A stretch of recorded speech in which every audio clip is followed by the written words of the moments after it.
പോലൊന്നുമല്ല. ഒരുപാട് അധികാരങ്ങളുള്ള ജനകീയാസൂത്രണമൊക്കെ ഉൾപ്പെട്ട പ്രാദേശിക ഗവൺമെന്റുകളാണ് തദ്ദേശ സ്വയംഭരണ സ്ഥാപനങ്ങൾ. അവിടേക്ക് ആളുകളെ തെരഞ്ഞെടുക്കപ്പെടുന്ന ജനങ്ങളാണ്. ആ ജനങ്ങൾ പറയുന്ന കാര്യം അതിനകത്തിപ്പം കുറച്ച് കാര്യങ്ങളൊക്കെ നിങ്ങളുടെ കാര്യമൊക്കെ പറഞ്ഞു അല്ലേ.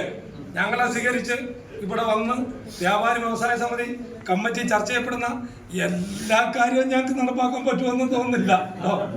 അത് പിന്നെ ജില്ലാ സെക്രട്ടറി അതിൻ്റെ ഒരു മറുപടിയൊക്കെ പറഞ്ഞു. നിങ്ങളിപ്പം പ്രയാസപ്പെട്ട് ഈ വ്യാപാര മേഖലയൊക്കെ പ്രയാസപ്പെട്ട് നിൽക്കുന്ന പറഞ്ഞാൽ വേറെ മറ്റു ചെറിയ കാര്യങ്ങളൊന്നും അല്ല. ഇതിനൊക്കെ മൊത്തം വിഴുങ്ങാനായിട്ട് വലിയ വലിയ വലിയ കോർപ്പറേറ്റ് കച്ചവടക്കാർ വരുമല്ലേ. അവർ മൊത്തം തക്കാളി മേടിച്ച് 10,000 ഏക്കർ സ്ഥലം എടുത്തുകൊണ്ട് നിറച്ചിട്ടാ പിന്നെ ഈ കച്ചവടം കൂട്ടുമല്ലേ.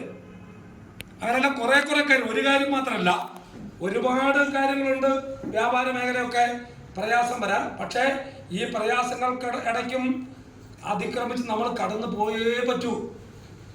ഒരു സമൂഹത്തിലെ വ്യാപാരി എന്ന് പറഞ്ഞാൽ, ഒരു ടൗണിലെ വ്യാപാരി എന്ന് പറഞ്ഞാൽ അവിടുത്തെ ഏറ്റവും പ്രധാന കച്ചവടക്കാരെന്ന് പറഞ്ഞാൽ വലിയ വലിയ പുള്ളികളാണെന്നാ ചിലപ്പം പറഞ്ഞു. അങ്ങനാണോ?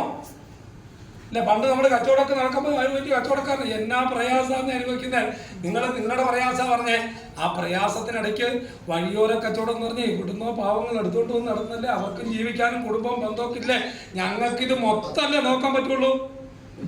അവരുടെ വീടും അവിടുത്തെ പട്ടിണി മീൻ പച്ചമീൻ കച്ചവടം നടത്താൻ വരുന്ന അവിടെ ലേലമൊക്കെ വിളിച്ച് ഞങ്ങൾ കൊടുക്കുന്നുണ്ടെങ്കിലും പാവപ്പെട്ട മനുഷ്യന് അപ്പുറം ഉണ്ടെങ്കിൽ ആ മനുഷ്യനെ പറ്റി ഞങ്ങളെ വലിയ സാറെന്നൊക്കെ വിളിക്കുന്നുണ്ടെങ്കിലും നാളെ ഈ പരിപാടിയൊക്കെ കഴിഞ്ഞിട്ട് ഞങ്ങൾ ഇറങ്ങി വരണമെന്നേ അപ്പോൾ അതൊക്കെ ഉണ്ട്.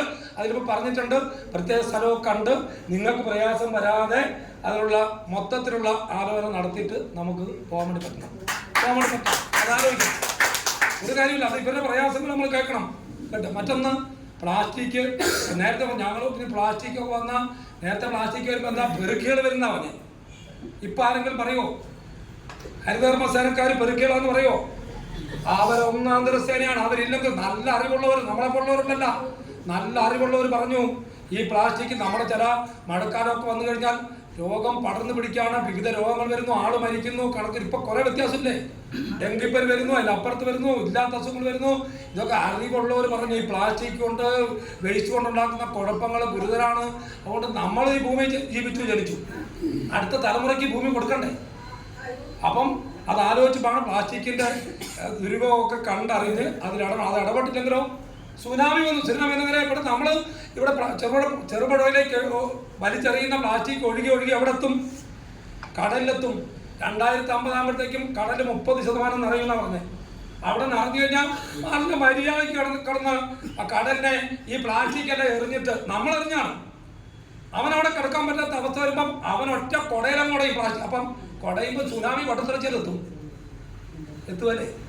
അപ്പം അതുകൊണ്ട് പ്ലാസ്റ്റിക് ശേഖരിക്കണം, അത് മറ്റു ഉൽപ്പന്നങ്ങൾ ഉണ്ടാക്കണം, ഈ നാടിനെ സംരക്ഷിക്കണം. ഞാൻ മാത്രം ജീവിച്ചാൽ പോരാ, അടുത്ത തലമുറയ്ക്കും ജീവിക്കണം. അതുകൊണ്ട് ഈ പറഞ്ഞ പോലെ ഏതെങ്കിലും പറഞ്ഞുകൊണ്ട് ചില ഉദ്യോഗസ്ഥനുണ്ട് വ്യാപാരിയെ കണ്ടാ ചൊറിച്ചിലാണ്, അവർക്ക് ഈ ഫൈനൊക്കെ അത് തോന്നിയാൽ കേട്ടോ. ആവശ്യമില്ല ഇവര് പറഞ്ഞ എല്ലാ കാര്യവും കേട്ടേക്കല്ലോ കേട്ടോ. പ്ലാസ്റ്റിക് മുഴുവൻ അത് നിങ്ങളുടെ കാര്യം തെറ്റാന്നല്ലേ. എന്നെ വിളിച്ചും വരുത്തില്ല ഞങ്ങൾക്ക് എതിരാണെന്ന് പറഞ്ഞേക്കല്ലോ കേട്ടോ. എല്ലാവരും ലോകത്തിലാ.